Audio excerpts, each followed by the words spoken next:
Okay, so in this video, I am going to try my best to explain and answer the question of where did money come from? Where did it begin? And what did we do before we got money? And again, like always, for the past few videos that I've done, these are my sources, mainly from this book, And Forgive Them Their Debts by Michael Hudson. And complementing it will be this one, Debt the First 5,000 Years. But we're mainly focusing on this one. So that's where it's going to mostly be. And I'm really only going up to chapter 13 for the most part. And hopefully I can do a good enough job to explain where all this comes from and help people understand, because this information I think is very, very important, because it explains so much of what's happening today, politically and geopolitically, as this series, I guess I can call it, that I'm making progresses. You'll see and understand why all of this history is very much relevant to current day conditions in which we're living in. Okay, so what I'm going to do is I'm going to show my chart, and I should probably in the future I'll start screen sharing, and we'll see how that goes. I'll try to get that set up, but I'm just going to stick with it like this, and if it's okay, we'll continue going like this because it's a lot easier for me to do it this way. But maybe in the future I'll set up some type of screen sharing so I can better show y'all my screen to explain this stuff. But okay, so we're gonna start off with I'm gonna tell you where money comes from, and then I'm going to try to explain up until we get money, and then in the next part we'll go into more in depth, right? So I'll explain like what we did before money, and then how we got it, and where that leaves us in time, and then we'll go from there in the next part, and we'll just see how this goes, right? I don't know. This is a lot. There's so much information, and it's amazing. Okay, so I'm gonna stop yapping and we're gonna get into it. Okay, so I created this chart using the And Forgive Them Their Debts, and I was trying to map out basically what was happening so we could kind of see it and better understand what's going on, right? So essentially, I'll explain how this map works, right? So if you look at the map on this side, we see these are the dates, right? And this is very far back in time. So it's like it starts out at 10,000 BC, and then it goes to 8,000, and then 7,000, and then 6,000, and then 5,000, and we just keep going, and we're going, 4,000 BC, 3,000 BC, right? The Bronze Age. And then we just keep going, right? And then we get the first Dark Ages, the Greek Dark Ages, right?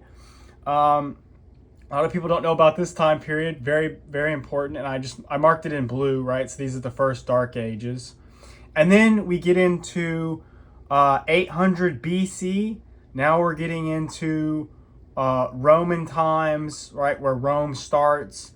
And then we get into 1 BC AD, and then we go into the Middle Ages, 500 AD to 1500 AD, and then we get into like the Byzantine Empire, and then we go into modern day and where we are. So that's essentially how the timeline works. And then these right here are basically just sections of what we're talking about, but they all map together in time, right? So this is all about like gifts and gift exchange, and then as time progresses we go into more of like debts and what is it? The debts, and then we go into collateral, and then we get into like more of property, and then we get into the temples and the palaces, and where money actually comes from, where it starts. Okay, so this is like so think of this as like Mesopotamia, and then this is like before that, and then as we go on, then we get into like Rome and the Byzantine Empire and Greece and stuff like that, and then modern day, right? So it's kind of maps out like the section of like the Middle East and Europe, and then it goes into modern day. Hopefully that makes sense. Okay, so we're going to start off, and remember, this is basically Mesopotamia, right? You can see here that we have the palace and the temple, and this is 3000 BC. So we're starting here generally, right? 3500 BC and 3000 BC, which is right here. And just imagine this as Sumer, right? The Sumerians. And I'll show you really quickly what that area is. So if we see this picture here, this is Mesopotamia. All it means basically is between rivers, right? Between the Tigris and the Euphrates, right? And so this is the Middle East. You have basically this is Saudi Arabia, and then you have Turkey and Iran. And right here is where the first civilization comes from, right? The original first civilization, as far as we can go back, the first writing, and calendars, and basically where money itself originates. So we're going back to this time of 3500 BC, right? So this right here is where money starts. So when people ask you, this is a good anchor. It's like a good anchor to always go to. A good anchor point is money itself. The concept of money formally starts, as far as we know, and as far as I've studied, right? And I've looked into this. It starts in Sumer. That is where money itself begins, and it starts there. And it is virtual credit money, as David Graeber talks about in his book, right? So it's virtual because there's periods of money, but the original money starts in Sumer, and it starts as virtual credit money. That's our point. Now, what did we do to get to this point, right? With the palaces and the temples and having money itself. What did we do? How did we get here? Well, we're going to go back in time, and we're going to go up here, and we're going to start going back to 10,000 BC, and then we're going to go down, and we're going to go down in history, and I'm going to show you how we get to Sumer, and then we'll go from there, and probably end the video there, and then we'll get into more detailed videos in the future of other topics, right? So if we start from 10,000 BC, right? What did they do, right? How did they accomplish things? We have a thing called Göbekli Tepe. I believe I'm pronouncing that correctly, or it could be wrong, but Göbekli Tepe, which is, I'll show you what it looks like. It's a huge monument, and it's absolutely fascinating. I don't know if they've uncovered all of it, but this is basically what it looks like, okay? This is in 10,000 BC that people did this. They had no writing. I think most of these people, I believe, were hunter-gatherers or semi-hunter-gatherers. And look at what they did. They built this giant monument, right? And it was all very labor-intensive.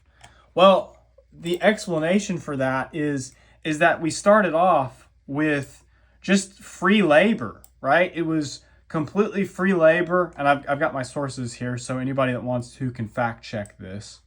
It was completely free labor, and they did it because they were building monuments. They were building ritual sites, basically, like religious sites. Okay, and it was mutual aid, right there, and they, and the reason why this is so interesting is because it's all voluntary. There's no way to coerce these people to do anything in this extent at all, right? So it was completely voluntary, and the people, they chose to do it, and they did it. And we have the actual site, like they're digging it up, and they found it, and it's in I believe Turkey. And so anyway, so that was one thing that people were doing. They were doing free labor, voluntary work, and they also did gift exchange, right? Gifts. They had reciprocity, right? Reciprocal gift exchange and reciprocity, mutual aid, okay? And they also had a thing called presentation, which basically is where you give a gift and you're expected as a form of, if I'm understanding this right, it's a form of morality, and you pay back the gift as a type of moral obligation, right? And you basically gain popularity, you gain notoriety, you gain face when you have hospitality, right? And keep in mind, these hunter-gatherer tribes, they were trying to survive, and the most important thing for them was relationships, right? Very, very important. Way more important than what we have today, right? As I've explained in previous videos. So they're very concerned about relationships. And another thing I would like to get into is this idea that a lot of people think that hunter-gatherers back then, say 7,000 years ago, okay, that they are like the hunter-gatherers that we have today, which is not true. It's not even close to the truth. Hunter-gatherers back then had a huge variety of abundance. Today, our hunter-gatherers that you see in these forests and stuff like that, in these small little villages, they're not the same because of industrialization and agriculture. It has completely changed their environments to where that's not how we lived back then. Like back then, we had self-sufficiency, we had mutual exchange, we had gift economies, and it was way more flourishing than it is today in that regard, right? So it's just not the same. It's not the same environment. And with agriculture and property and all that stuff, it's not the same, right? So when you look at hunter-gatherers today, just remember that is not what we came from, okay? And in that environment, it's not what we came from. So anyway, we move on, right? And then there's another thing that is also prevalent among gift exchange and hunter-gatherers and all this stuff, which is basically compensation, right? Restitution debts. It's a subspecies of reciprocity. They have a word for this. It's called Vergil debts. And this just comes from the Germanic interpersonal debts, such as Vergil type fines inflicting for personal injury, right? And then they had bride price and dowries and all these things, right? Basically what this is it's compensation. So if I do something, or if someone does something and they injure a party member, right? Or they injure a neighbor or something like that, that person then owes compensation for the injury that they caused. Okay? So that's what they did back then. They had compensation, and this allowed the idea of money to be easier for people to accept when it did come on the scene.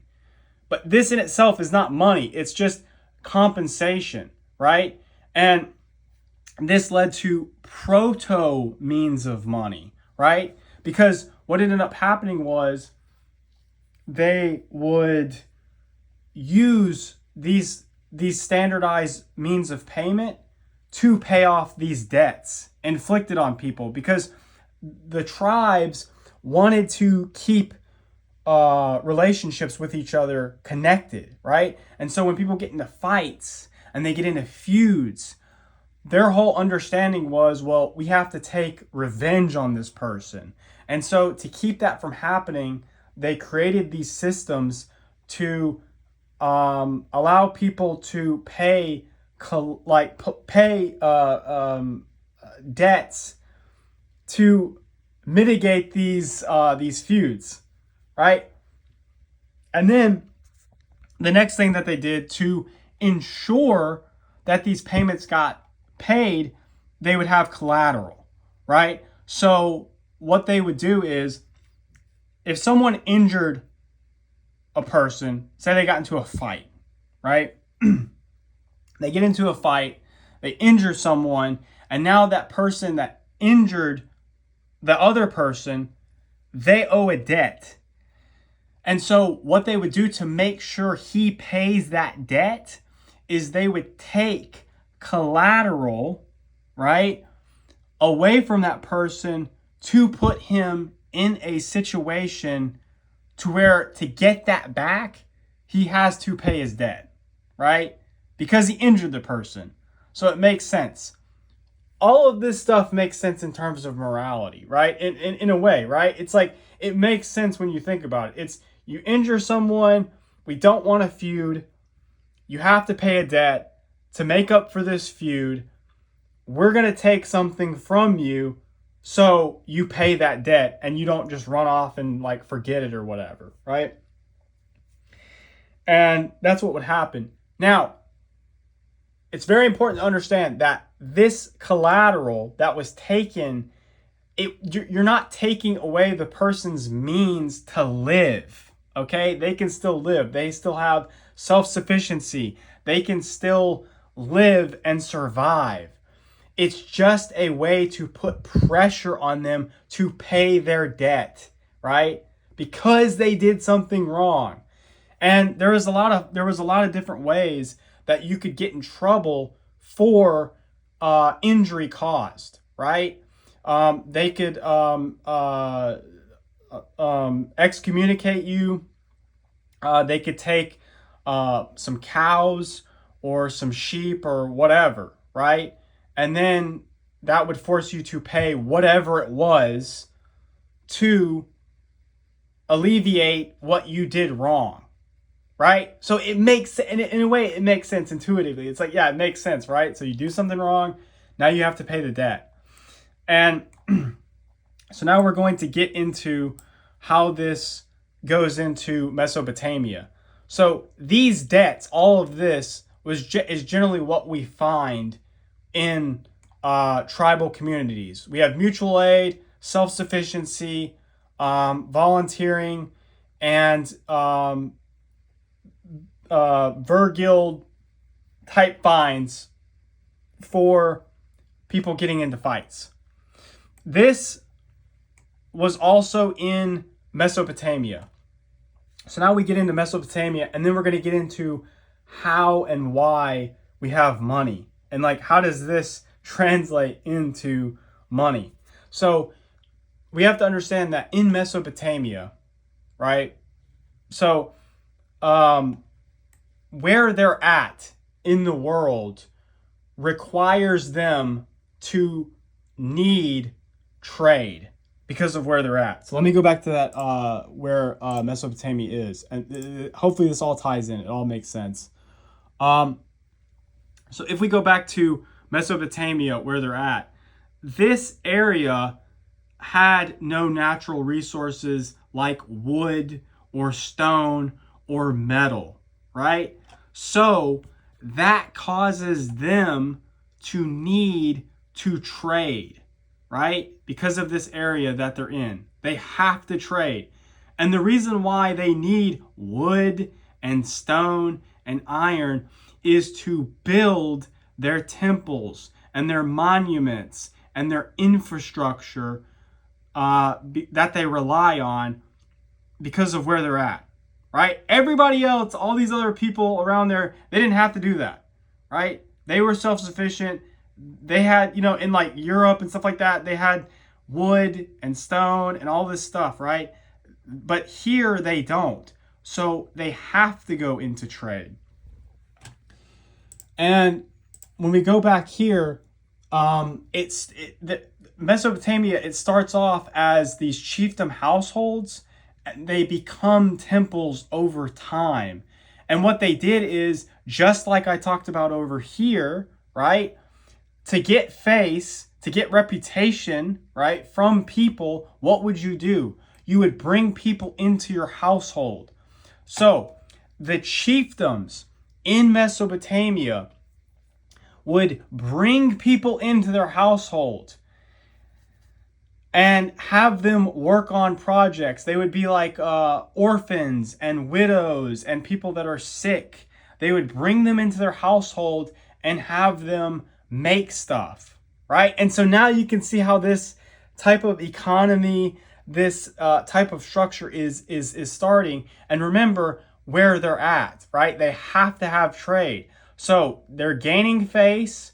They're building up in around these temples, and they're creating these items and these goods to give to traders to get what they need, right? Wood and stone. And it becomes this one big elaborate system, right? As time goes on, right? There's the chiefdom. It's taking in more people, right? So as we go on, that is where we get money, right? So money in Sumer is it's basically it's silver, but it's not in the way that we think, right? They relied on credit, as in credit itself, like it's an extended payment, right? But they needed money because in this system that they have, they needed large amounts of stuff. It goes beyond this, right? It goes beyond the gift exchange. This is very small. This is localized. This is self-sufficient mutual aid.